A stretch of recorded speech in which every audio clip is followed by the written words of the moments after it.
We found it's like 37 billion could be unlocked to the UK economy if we just got rid of discrimination on race, specifically on ethnicity. Coffee or tea? Coffee, Always? always. And which type of coffee? Cappuccino.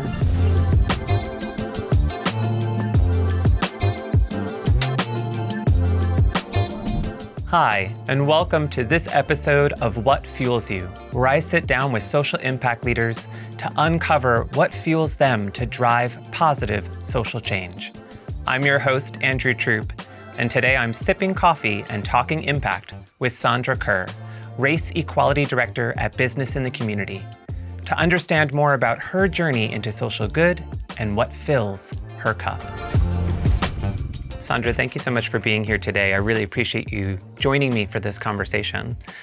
To get started, I wanted to just dig in and first talk a little bit about your career. I mean, what an incredible journey that you've had that has spanned everything from public policy to work in the public sector to, of course, now in the business sector with the work that you're doing with Business in the Community. Tell me a little bit about what got you into this work, and is this something that you actually imagined for yourself? So thank you for, the opportunity to share my story today. And I would say that I never dreamt that I would be here. So I didn't sit down as a girl of 6 and say, yes, I'm going to be a national director on race equality or inclusion. So ultimately, I've moved from different, dimensions of this career, working with business leaders and, governments and chief executives and chairmen to influence this agenda. So as somebody who, my parents came over with the Windrush generation. So I was raised on a housing estate for most of my life. So, you'd say any lower socioeconomic marker, that was my lived experience. And I see myself as evidence that actually you can progress, you can make an impact, even if you don't have all the connections around you that you were, in your family networks or social networks. You can, with interpersonal skills, with a willingness to learn and an openness to connect with others and ask questions, you can progress. So I have a passion for the social mobility dimension of the work that I do as well, because I believe, everyone's got something, right? We're all born with something. Some have more than others.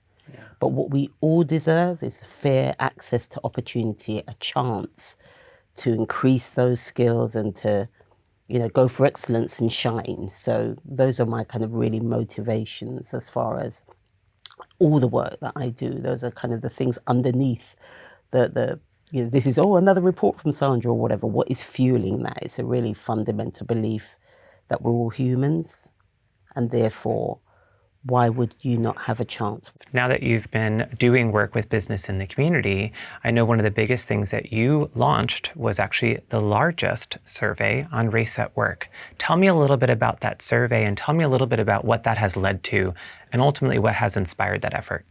Yeah, so that survey was launched. We launched it when we were celebrating an anniversary of our campaign. It was 20-year mark, so I hadn't been working it for 20 years, But what I felt was missing was the evidence about why. So what? Because people are like, why do you want to talk about this? Everything's okay here. And we knew, and I knew through lots of conversations with employers that things weren't quite right and they didn't know what the solutions were. So what should they be doing?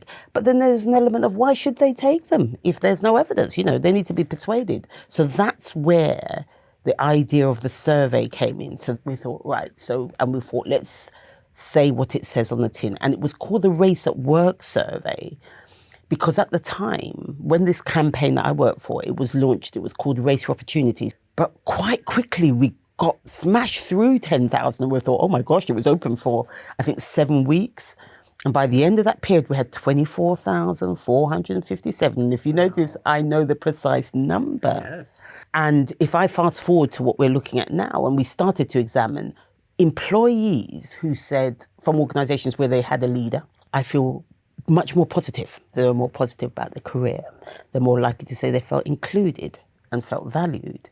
So we saw that there was some kind of correlation to good leadership in an organisation and employees having hope and feel like there's an opportunities. So to that end, one of the things that we often talk about is the power of people being able to show up as their authentic selves at work, to really show up at work authentically. And in turn, what does that actually do from a business impact perspective? And so do you feel like when you look at some of this survey data and things that you've been really talking about with government and with business since the survey's launch and your recommendations, is there that opportunity to really talk about people showing up authentically, having that positive impact on business? Because we've talked about the positive impact on the individual, but ideally, if that individual is having a positive impact, they're having a positive impact in their work as well. Is that true? Yeah, absolutely. I mean, one of the key things I think about what I picked up through the surveys that we've run, and sometimes it is sad when you hear some of the stories. In our part of the world, you have to work, right, to be able to live the life you want. Or if you're not going to run a business yourself, you need to work in an environment where it's nice to go there.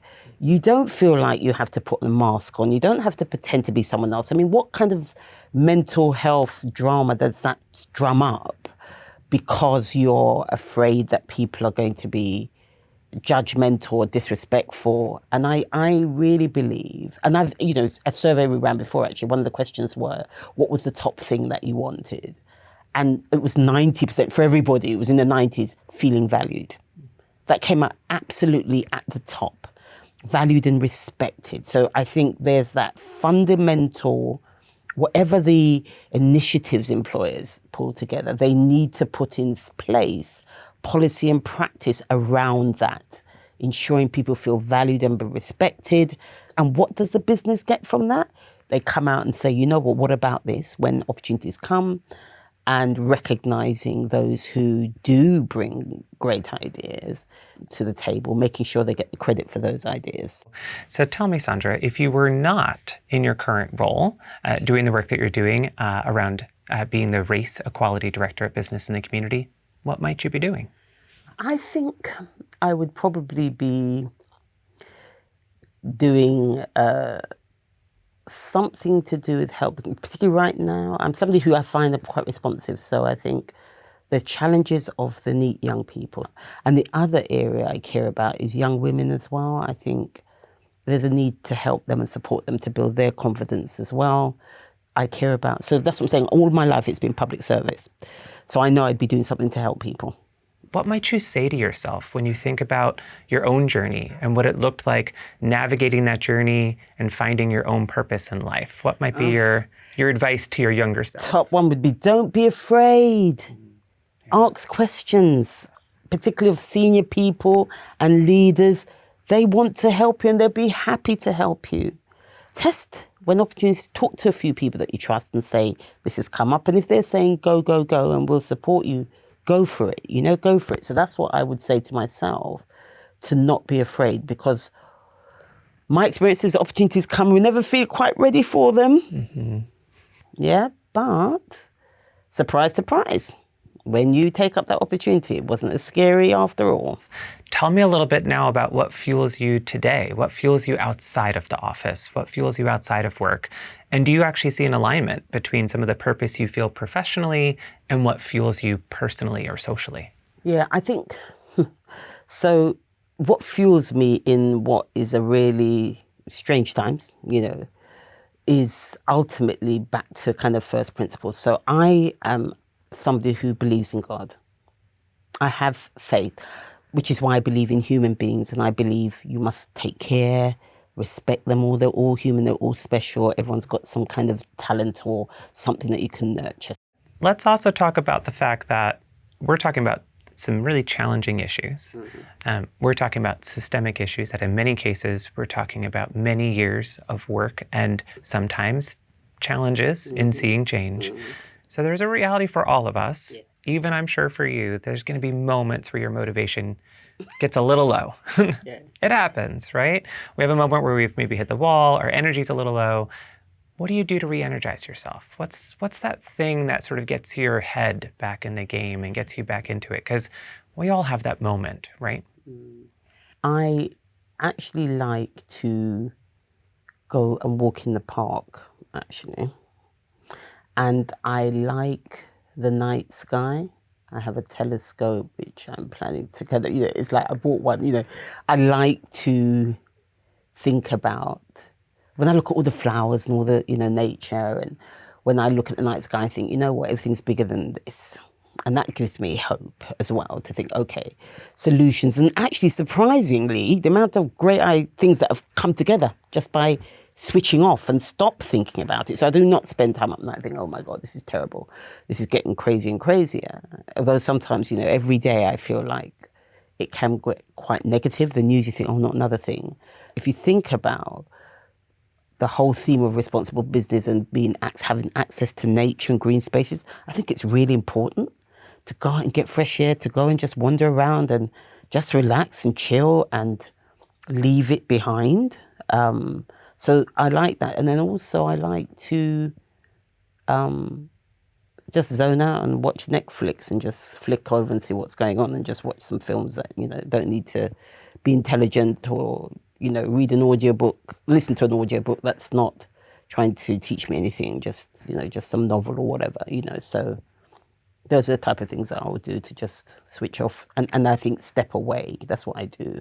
But I have to say, I'm fueled by this. I love what I do, actually. I feel like I've made some change and some impact. So that kind of makes me think, all right, so it's back to that, I suppose, that optimism that even though this is difficult, I've overcome difficulties in the past with evidence, with information, with talking to people and gathering together. So we potentially can do that in future challenges. Tell me a little bit about, is there someone or something that's actually influenced the way you show up today? Because we've talked a lot about this incredible optimism that you have and the way that you're showing up in this work. And I'm just curious if there's someone or something that has sort of influenced that and influenced the way that you feel like you show up in your work today.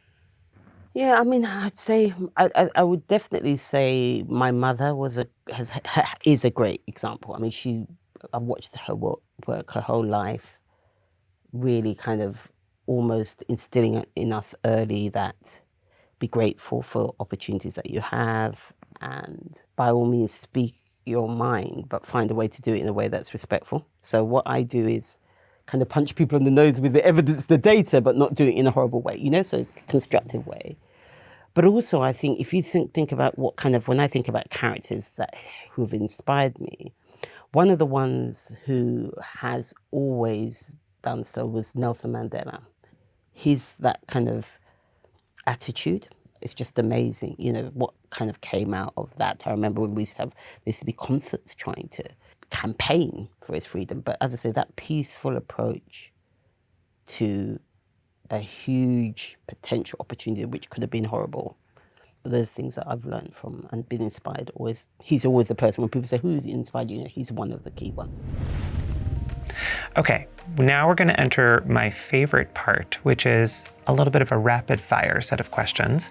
And these are meant to be quick and fun. Okay. So, coffee or tea? Coffee. Always? Always. And which type of coffee? Cappuccino. Cappuccino, love it. A structured person or a go with the flow person? Structured person. Yeah, not surprised. Tell me about time of day. When are you most energized? Early mornings? Early mornings. Early mornings, all right. What's one thing that you do to set the tone of your entire day? Grateful. Wake up, think about something to be happy, grateful for. Gratitude. Started the day with gratitude. What's one word or one value that you try to live by? A positive outlook. I love that. Positive outlook for sure. What's one thing you've learned about yourself that surprised you? I'm not afraid of people. I really do love that. I'm going to call it fearless positivity. That seems to be your words, right? Give me, in that mind frame, what's one word that family or friends might use to describe you? Encourager. Encourager, I love that. Okay, and one more. What's the best advice you've ever gotten? Be yourself. Be real. So that's what I do. So that is that thing about don't wear a mask, try to be as authentic as you can. I think that idea too of being honest and transparent and authentic aligns so nicely to what we were talking about before, which is doing the work to create those spaces so folks feel like they can show up as that authentic person, right? My goodness, what an incredible journey in this impact space. So many different contributions, but what's one contribution that you're most proud of?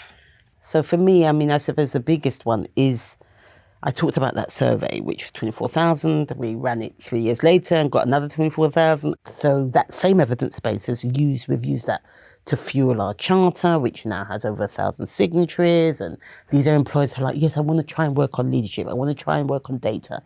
I want to make the place inclusive, we don't want bullying harassment here. We want managers and we want to support progression. Those things, I would say that's what I'm really proud of. So that brings me to my final question. What's next for Sandra? When you think about the future, what are you hoping to do to fuel more impact? I think what we're working on right now is, so I talked about economic benefit. So we are working on, because we found it's like 37 billion could be unlocked to the UK economy if we just got rid of discrimination on race, specifically on ethnicity. Just got rid of it in the labour market, made sure everyone got the right pay. You don't have to do anything, just make sure you're not discriminating. And we have some professors that we're working with looking at that by location. So we want to kind of unveil that and really kind of tell the story that this will unlock social impacts for everybody. So that bit about, it might be tackling the ethnicity pay gap, but actually that money will fuel the whole economy of a location and will mean, more free school meals for all the children.